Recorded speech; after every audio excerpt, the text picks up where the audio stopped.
মানুষ জন্মগ্রহণ করে, তার সাথে ভয়েরও জন্ম হয়। ছোটবেলা থেকেই আমাদের মনে কোনো না কোনো প্রকারের ভয় থেকেই যায়। কেউ এই বিষয়ে ভয় পায় যে তার কোনো বস্তু তার থেকে দূরে চলে যাবে, কেউ এই বিষয়ে ভয় পায় যে আমি নিজেকে হারিয়ে ফেলব, কেউ এই ভেবে ভয় পায় যে আমার প্রিয়জনেরা তারা যেন আমার থেকে দূরে না চলে যায়, কেউ এই ভেবে ভয় পায় যে আমরা যেন পথ না হারিয়ে ফেলি, আদি ইত্যাদি। কিন্তু সত্যি কথা বলতে ভেবে দেখুন, এই ভয় বাস্তবে কি? শুধুই একটা মনস্থিতি, আর কিছুই নয়। যা কিছু আপনি জীবনে পেয়েছেন তা একদিন আপনাকে হারাতে হবে। এই জীবন হলো আপনারই, কিন্তু তাও একদিন সমাপ্ত হবে। তাই ভয় পেয়ে কি লাভ? এই ভয় শুধু আপনাকে জীবন যাপন করা থেকে বাধা দিচ্ছে, আর কিচ্ছু নয়। পথ হারিয়ে ফেললেই বুঝতে পারবেন যে নতুন পথ কিভাবে বানাতে হয়। কিছু মানুষকে জীবন থেকে হারালে তবেই আপনি বুঝবেন যে আপনার আপনজনকে। এই ভয়ের কারণে ভীত হয়ে থাকবেন না। এই তারা নক্ষত্র অন্ধকারের অভাবে গুরুত্ব হারায়। শিবকেও মহাদেব হওয়ার জন্য বিষপান করতে হয়েছিল। প্রত্যেক পরিস্থিতি, প্রত্যেক সাফল্য আপনার পরীক্ষা নেবে, তাতে উত্তীর্ণ হওয়া হলো আপনার কর্ম।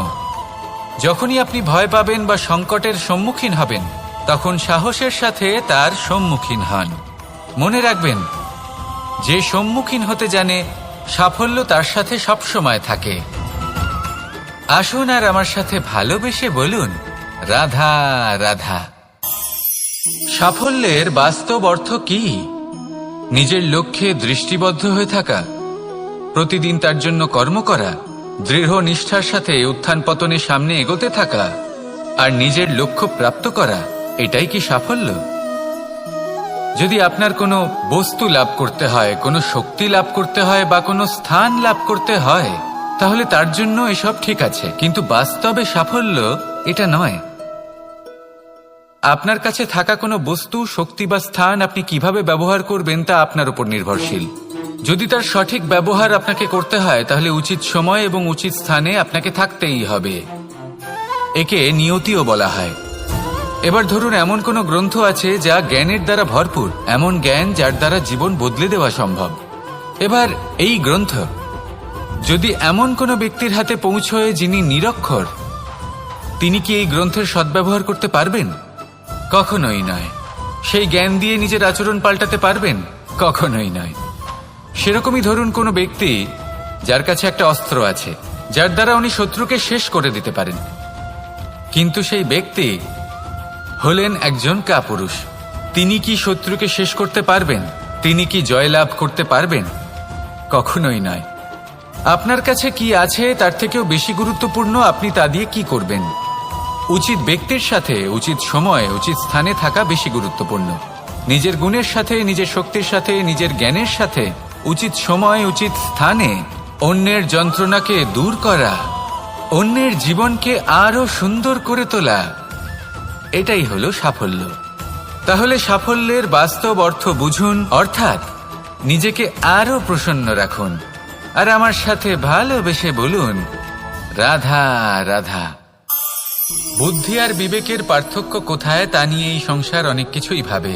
কিছু মানুষ ভাবেন যে এই দুই হলো একই, কিন্তু যদি সত্যি কথা বলি তাহলে এই দুইয়ের মধ্যে একটা অমূল্য পার্থক্য আছে, আর তা হলো এটা যে বুদ্ধির সম্পর্ক হলো মস্তিষ্কের সাথে, আর বিবেকের সম্পর্ক হলো হৃদয়ের সাথে। যে কোনো বুদ্ধিমান মানুষ কি করেন? নিজের মতন করে এই সংসারকে বদলে ফেলতে চেষ্টা করেন। একজন বিবেকশীল মানুষ কি করেন? নিজের অন্তরকে, নিজের মনকে বদলে ফেলতে চেষ্টা করেন। কারণ মানুষের সংসার এই মনের মধ্যেই বসবাস করে। তাই নিজের বুদ্ধির ব্যবহার অবশ্যই করুন, কিন্তু তাতে বিবেকের লাগামটা অবশ্যই শক্ত হাতে ধরবেন। আসুন আমার সাথে ভালোবেসে বলুন, রাধা রাধা। মানুষের মধ্যে একটা বিচিত্র প্রবৃত্তি থাকে, অন্য সকলের বিষয়ে, তাদের জীবনের বিষয়ে, তাদের ব্যক্তিত্বের বিষয়ে, তাদের ভবিষ্যতের বিষয়ে অনুমান করা। এটা হলো অনুচিত। কারোর অতীতকালকে দেখে লোকে ভবিষ্যৎ বলে দিতে পারেন, বর্তমানকে দেখে ভবিষ্যতের বিষয়ে অনুমান করে ফেলেন। উদাহরণ দিতে হলে বলবো, কোনো দাসকে দেখুন, ওকে দেখে লোকে বলে যে ওর ভবিষ্যৎ সেটাই হতে পারে, অনুমান করে ফেলেন। আর এই রাজাকে দেখুন, উনি তো কত সুখী হবেন, উনি তো জগতের সব থেকে অধিক সুখী মানুষ, কত সুখ সুবিধা আছে ওনার কাছে, ধারণা করে ফেলেন। তবে সত্য তো এটাই যে কারোর ব্যক্তিত্বের বিষয়ে, তাদের ভবিষ্যতের বিষয়ে আপনি পূর্ণ সত্য কখনোই বলতে পারবেন না, শুধু অনুমান করতে পারবেন।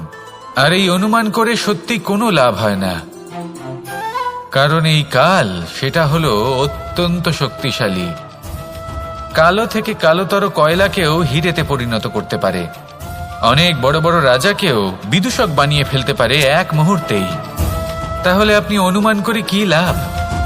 কি পেলেন অনুমান করে?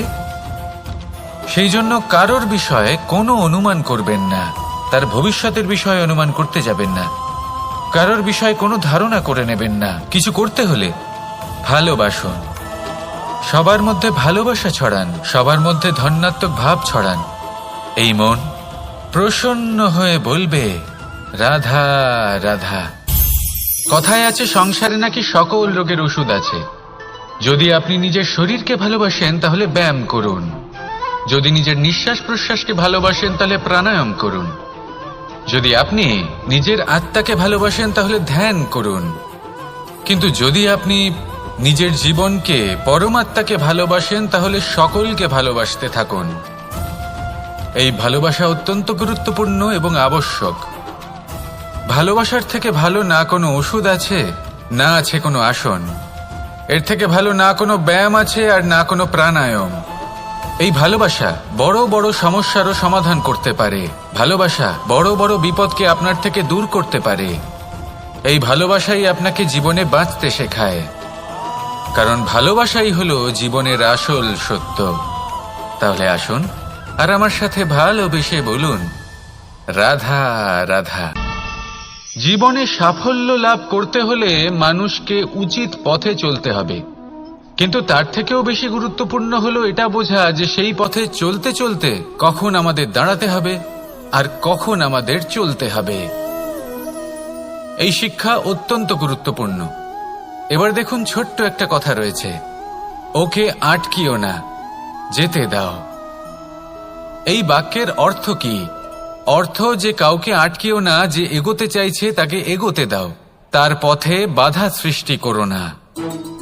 এবার এই ছোট কথাতে এক অনুচিত স্থানে আমি দাঁড়িয়ে পড়ি। আটকাও, যেতে দিও না। এবার এর অর্থ কি হলো? যে এই ব্যক্তিকে আটকাও, তাকে জীবনে এগোতে দিও না, এর পথে বাধা সৃষ্টি করো। এবার এই ছোট কথাতে অনুচিত স্থানে যদি আমি আটকে যাই, তবে ভাবো কত পার্থক্য হলো। এই শিক্ষা কতটা গুরুত্বপূর্ণ সেটা শিখুন, আর এই শিক্ষা আমাদের জীবনে কতটা গুরুত্বপূর্ণ হতে পারে সেইটা বুঝুন। বুঝে যান, শিখে যান জীবনে কখন সামনে এগোতে হবে আর কখন থামতে হবে। মন প্রসন্ন হয়ে বলবে রাধা রাধা। এই সংসারে আমরা প্রকাশ কোথা থেকে পাই? এর উত্তর বড়ই সরল।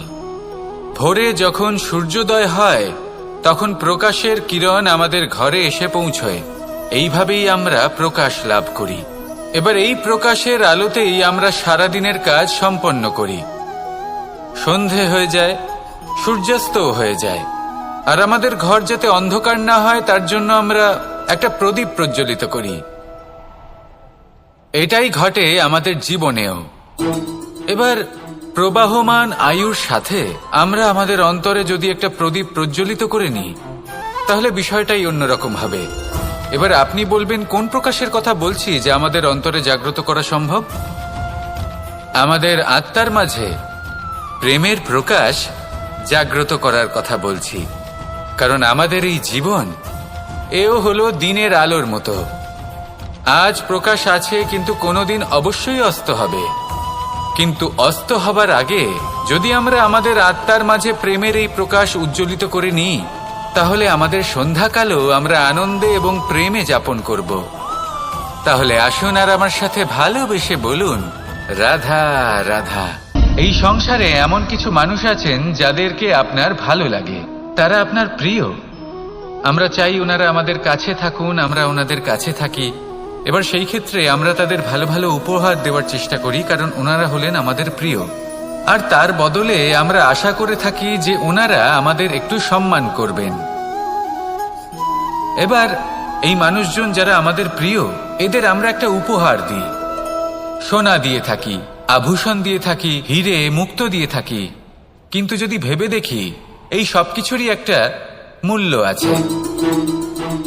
ভেবে দেখুন, আপনি কি তাদের এমন কোনো উপহার দিতে পারেন যা কিনা অমূল্য? তা এরকম উপহার কি হতে পারে? ঠিক বলেছেন আপনি, প্রেম। এই প্রেমই হলো অমূল্য, কারণ মন থেকে এর উৎপত্তি হয়। না চেয়ে পাওয়া যায় আর না ছিনিয়ে নেওয়া যায় এই ভালোবাসা। ঠিক এইরকমই হয় এই সম্মান। যদি সম্মান করো তাহলে মন থেকে এবং ভালোবেসে করো, ভয় পেয়ে নয়। মনে রাখবেন, যে মাথা ভয়ের দ্বারা নত হয়, বিরোধিতাও প্রথমে সেই করে থাকে। যে মাথা ভালোবেসে নত হয়, তা আপনার জন্য বলিদানও দিতে পারে। এই সংসারের সব থেকে বড় উপহার, সব থেকে বড় বরদান এই প্রেম এবং সম্মান। তাকে সম্মান করুন আর আমার সাথে ভালোবেসে বলুন, রাধা রাধা। সমস্ত মানুষের জীবন কিছুটা সমান হয়। মানুষ জন্মগ্রহণ করে, তারপর চলতে শেখে, জীবনে এগিয়ে চলে, বার্ধক্য লাভ করে, তারপর সমাপ্ত হয়ে যায়। কিন্তু সেই ব্যক্তিরা কারা যারা প্রকৃত অর্থে মনুষ্য জীবন যাপন করেন? এনারা হলেন সেই ব্যক্তি যারা পড়ে গেলেও আবার উঠে দাঁড়ানোর চেষ্টা করেন, নিজের ভেঙে পড়া অস্তিত্বকে আগলে নিয়ে আবার একটা আকার দেওয়ার চেষ্টা করেন, ভগ্ন আশাকে আবার একটা নতুন দিশা দেন। অসফল হওয়ার পরেও থামেন না, আবার এগোতে থাকেন। অসফল হওয়ার পরে যদি আপনি থেমে যান, তাহলে সাফল্য আপনার সামনে অপেক্ষা করে, কিন্তু আপনি তা দেখতে পান না। তাই জীবনের সংঘর্ষে অংশগ্রহণ করতে শিখুন। জীবনের সংঘর্ষ থেকে পালাবেন না। আসুন আমার সাথে ভালোবেসে বলুন, রাধা রাধা। পরিস্থিতি কখনো এটা ভালো থাকে, আবার কখনো মন্দ হয়ে যায়। কখনো এই পরিস্থিতি আমাদের পক্ষে থাকে, আর কখনো এই পরিস্থিতি অনুযায়ী আমাদের চলতে হয়। কোনো বিকল্প থাকে না। কিন্তু যখনই এই পরিস্থিতি খারাপ হয়ে যায়, তখন কি করা উচিত সেই প্রশ্ন মনে জেগে ওঠে। পরিস্থিতি যখন প্রতিকূল হয়, তখন আমরা কিছু হারালে তা হারিয়ে ফেলি, ঠিক আছে, কিন্তু যা বাকি আছে সেটা আমরা আগলে রাখতে পারি। পরিস্থিতিকে সামলে রাখার চেষ্টা আমরা অবশ্যই করতে পারি, শুধু সেটুকুই আমাদের হাতে রয়েছে। কিন্তু এর থেকেও বড় সমস্যা আছে, অহংকার। কখন প্রবেশ করে আমরা জানতেও পারি না। এই অহংকার আপনাকে বুঝতেও দেবে না যে আপনি সত্যি কিছু হারিয়েছেন। আপনার কিছুই যাবে আসবে না। দেখতে গেলে আকাশের সূর্য নিজের প্রকাশ হারিয়ে ফেলে যখন অন্ধকার ঘনিয়ে আসে। তাহলে আমরা কে হই? ওনার সামনে তো কিছুই নই। এই অহংকার আমাদের দমন করতেই হবে। এটা বিশ্বাস করতে হবে যে এই সমগ্র সৃষ্টিতে আমরা শুধুমাত্র একটা কণা, তার থেকে বেশি আর কিছুই নয়। বিশ্বাস করতে হবে যে আমরা ততটাও বড় নই যে কখনোই কিছুই হারাবো না। এবার যেদিন এই জ্ঞান আপনি আত্মস্থ করে নিজের আচরণ পাল্টাবেন, মনে রাখবেন সেই দিনই অহংকারকে দমন করতে আপনি পথে অগ্রসর হয়ে পড়েছেন। এই অহংকারকে দমন করুন আর আমার সাথে ভালোবেসে বলুন, রাধা রাধা। বনস্পতি ফলনের জন্য আমাদের কিসের প্রয়োজন পড়ে? একটু ধরিত্রীর, একটু পরিশ্রমের, আর একটা বীজের। এবার যদি মানুষের কথা বলি, তাহলে এখানে ধরিত্রী হলো মানুষের এই জীবন, যেখানে মানুষ নিজের ইচ্ছের ফল ফুল ফলন করতে চায়। পরিশ্রম হলো আমাদের কর্ম, আর বীজ হলো আমাদের নির্বাচন। আমাদের বেছে নিতে হবে যে আমরা কি বপন করব, আম নাকি ফণি মনসা। এর মধ্যে আমরা কি পেতে চাই? রসালো ফলের ফলন চাই নাকি কাঁটার ফলন চাই, তা আমাদের উপর নির্ভরশীল।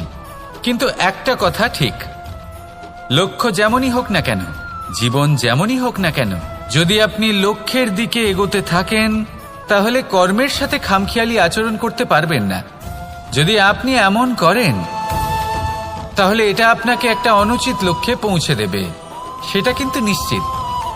সবসময় এটা মনে রাখবেন, কর্মের সাথে খামখেয়ালি হবেন অর্থাৎ কর্মফলও আপনার সাথে খামখেয়ালি হবে। তাহলে নিষ্ঠার সাথে কর্ম করতে থাকুন আর নিজের লক্ষ্যকে প্রাপ্ত করুন। আর আমার সাথে ভালোবেসে বলুন, রাধা রাধা। জীবনে এমন কিছু কাজ রয়েছে যা আমাদের কখনোই করা উচিত নয়, যেমন আশা করা। যদি আপনি আশা করেন আর আপনার আশা পূর্ণ না হয়, আপনি খুবই কষ্ট পাবেন। এবার আপনি যদি প্রতীক্ষা করেন, করতেই থাকেন, আর সেই ব্যক্তি যদি না আসে তাহলেও খুব কষ্ট পাবেন। আর হলো তুলনা। আপনি যদি তুলনা করতে যান তাহলে এটাই ভাববেন যে হয় আমি বা অন্য কোনো ব্যক্তি, এই দুজনের মধ্যে কোনো এক ব্যক্তি নিকৃষ্ট। আর এই ভাবনাটাই হলো অনুচিত। যদি আমরা কথা বলি সেই সব বিষয়ে যা আমাদের করা উচিত, যেমন পরীক্ষা। এই পরীক্ষা সবসময় আমাদের আরো সফল করে তোলে, আরো শ্রেষ্ঠ করে তোলে, আরো উৎকৃষ্ট করে তোলে। আসন্ন মহাসংগ্রামের জন্য আমাদের প্রস্তুত করে তোলে এই পরীক্ষা। তাই এই পরীক্ষার থেকে কখনোই পালাবেন না, এর সম্মুখীন হন। আর হলো কর্ম। কর্ম করা কখনোই বন্ধ করবেন না। তুলনা করার বদলে কর্ম করুন, প্রতীক্ষা করার বদলে কর্ম করুন, আর আশা করার বদলে কর্মই করুন। জীবন সফল হয়ে যাবে। দেখুন, সবার শেষে সত্যি বলতে এই কর্ম আর এই পরীক্ষা, এই দুই আমাদের জীবনকে সুখী করে তুলতে পারে। আসুন আর আমার সাথে ভালোবেসে বলুন, রাধা রাধা। এই জীবন কিভাবে বদলানো সম্ভব?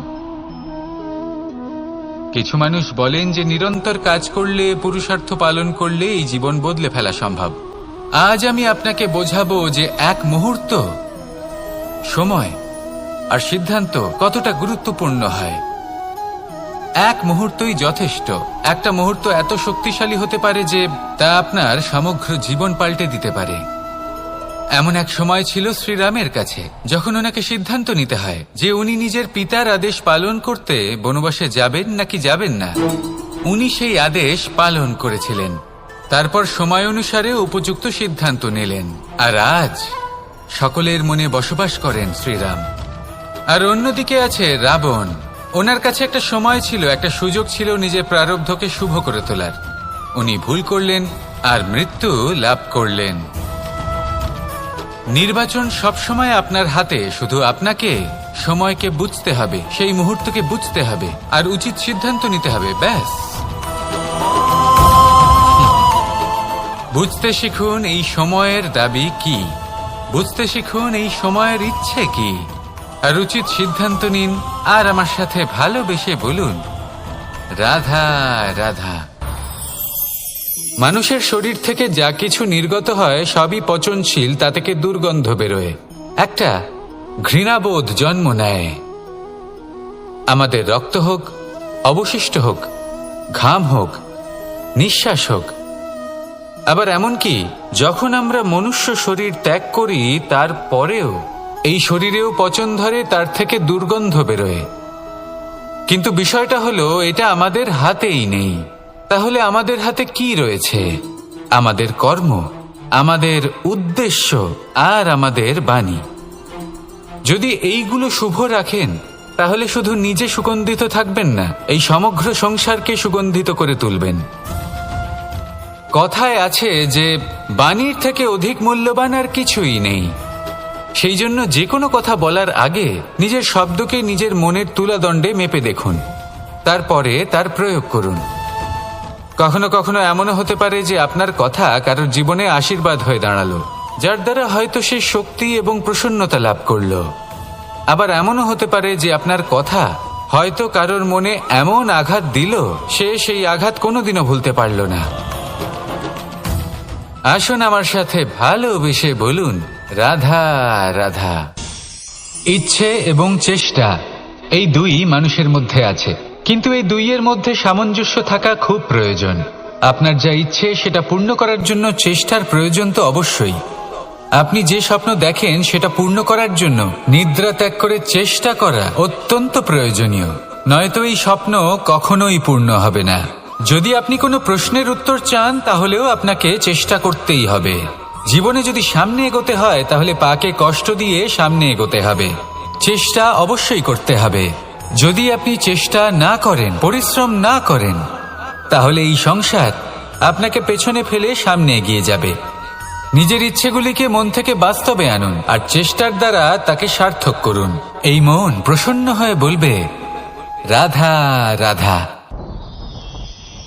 জীবনে কখনো সাফল্য আসে, আবার কখনো অসফলতা, কখনো আশা পাওয়া যায়, কখনো নিরাশা, কখনো জয় লাভ করি, আবার কখনো পরাজয়। এর পেছনের কারণটা জানা অত্যন্ত প্রয়োজনীয়। যদি আমি পরাজয়ের কথা বলি, যখনই আমরা পরাজয় লাভ করি আমরা ভাবতে থাকি যে এমন কেন হলো? আমাদের শত্রু কি বেশি শক্তিশালী ছিল, নাকি আমাদের নীতিতে কোনো খামতি ছিল? এই সমস্ত কারণের পেছনে খুব বড় একটা কারণ থাকে, আর সেই কারণ আমাদের অন্তরে সুপ্ত থাকে। ধরে নিন একটা পথ, তাতে আপনি চলছেন, সেই পথ কাঁটায় পরিপূর্ণ, কিন্তু আপনি পাদুকা পরে রয়েছেন আর আপনি হেঁটে সামনে এগিয়ে যান।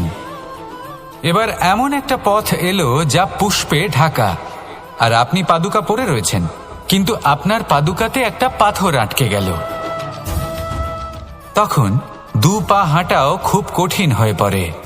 এই সংসারের যে কোনো শক্তি আপনাকে পরাস্ত করার পূর্বে আপনি জানেন কে আপনাকে পরাস্ত করতে পারে? আপনার অন্তরের দুর্বলতা, আপনার অন্তরের সেই সুপ্ত শত্রু। আর সেই জন্য ইতিবাচক মনোভাব গুরুত্বপূর্ণ হয়ে পড়ে।